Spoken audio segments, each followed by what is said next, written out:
Hi, I'm Kristin Omdahl, and welcome to my studio. In case you don't know who I am, I've been working in the craft industry for almost 2 decades.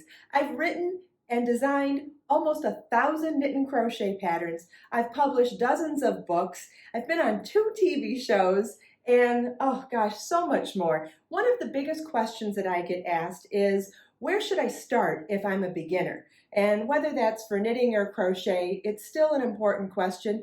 But what someone means when they say what's good for a beginner can mean something different for different people. Some people want things that are quick. Some people want things that are easy. Some people want things that are a one-ball project. And my favorite advice to share when someone's new at anything is find a pattern that inspires you. You'll be amazed at what you can accomplish when you have the motivation and excitement of wanting to make something. So picking a pattern that you're excited about rather than something, oh, this is what I should do because I'm a beginner. No, you want to pick a pattern that excites you because that's the best motivation for learning something new.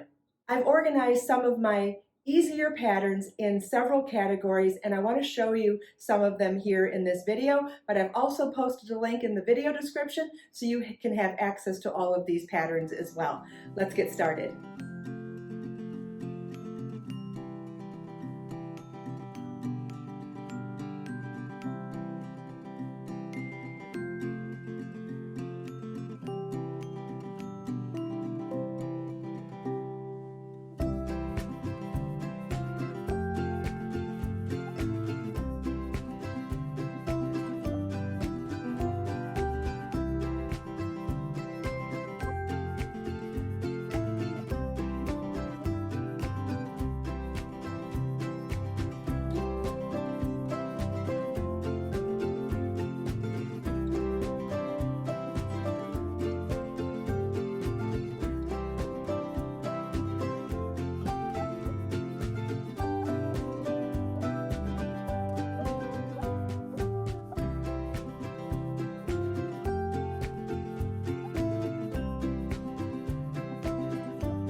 I hope you enjoyed this video. If you have any questions at all, always feel welcome to leave them for me in the comments. Let us make time to create, share, and inspire today and every day. I'll see you in the next video.